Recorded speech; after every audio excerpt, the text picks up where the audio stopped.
You know, it's always interesting to me to watch them and see who they're willing to go to the mat for. Case in point. But whether or not he himself has the qualifications for this, you seemed incensed by that when it was your turn to ask questions. I want to just play a bit of what you said when you had the microphone. Starts bringing up the fact that what if you showed up drunk to your job? How many senators have showed up drunk to vote at night?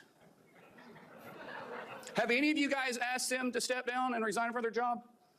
And don't tell me you haven't seen it, because I know you have.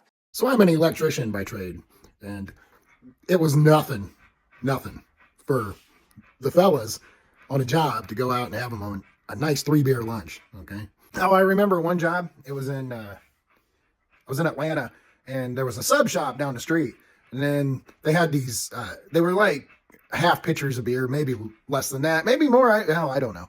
But guy could go down the street, get himself one of them pitchers and a sandwich, and go back to work and finish out the rest of the day. We weren't running the Pentagon. We weren't getting extremely ripped and screaming, "Death to all Muslims!" in the middle of the bar, and our white nationalist tattoos either. And as a U.S. Senator, you show up, you vote, yes or no. Full stop. That's it. The end. He's talking about someone walking in a room, their staff telling them, we're voting no on this, and then they vote no on this. Okay? They're not running the Pentagon either. Do you want to name any of the senators that you're saying are drinking on the job? No, and that's my whole point is that these senators on the other side of the aisle was trying to act like they had more morals than Pete Hegseth, and they don't. If you're going to hold someone accountable for their behavior, then hold everybody accountable. His whole point there was he was trying to compare apples to dog shit. But if you're going to hold someone at that standard, then hold everybody at that standard. And when they were talking about his affairs, there's multiple members of Congress that's had affairs on their wives. And then when it talks about qualifications, what is the qualification to be the Secretary of Defense? The only qualification is you got to be a United States citizen. That's it. We'll come back to this qualifications thing later. It'll become more relevant. How is the bad behavior of a sitting senator a defense of someone who wants to run the Pentagon? It's not. What they were saying is he was incapable of doing his job. And Caitlin, what I was trying to get to is if you're capable of doing your job and you're able to still drink on the job or late in the evening, then don't tell me that Pete can't. And Pete had already said he's not going to drink, but they would. Yeah, that's a good sign. He's like, yeah, just give me this job. I'll never drink again. They just kept hammering it. Pete is qualified to do the job. He's a combat veteran. He's 20-year combat veteran. He's been under fire. He's pulled his own friends out of a combat zone. He's had to bury his own friends that's got killed in combat. The guy has bled, he has sweat, and he has proven his ability for his love for this country. He will do what needs to be done. What's the definition of insanity? Is doing the same thing, expecting different results, and we keep. First and foremost, that is not the definition of insanity, okay? There is a definition of insanity. And it's not that. It's not even close. If you say this, stop saying it immediately. That's not the case. You sound stupid. You sound as stupid as this blithering fool. Okay? Don't say that. It's stupid. And if you hear someone else say it, stop them from saying it. Tell them how stupid they're being. That is not the definition of insanity.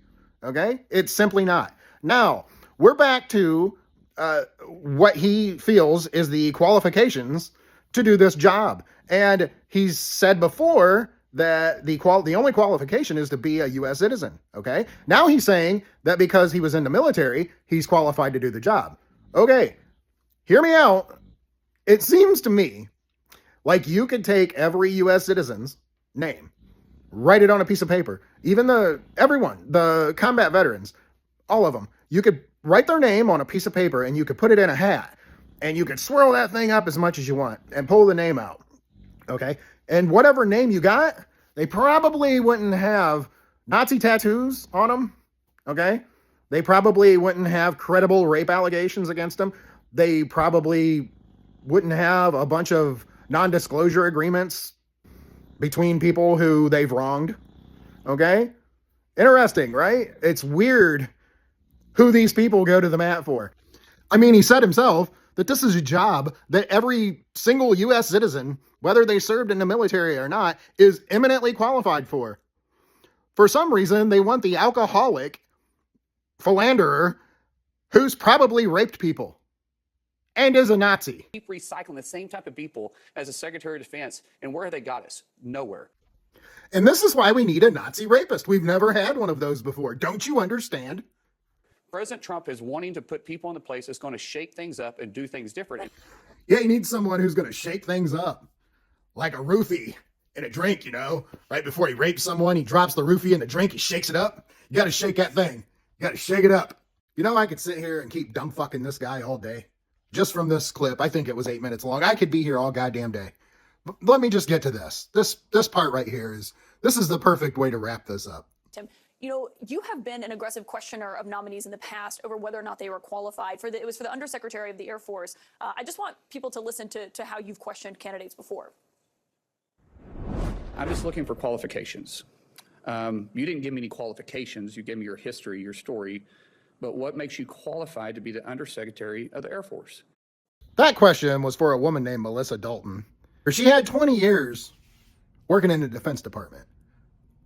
She had 0 rape allegations, 0 non-disclosure agreements came up as part of the confirmation process. She wasn't a raging alcoholic with Nazi tattoos all over her. He wanted to know if she was qualified. And with that, the video seems to have gone full circle. Pay attention to who they go to the mat for. It's really interesting.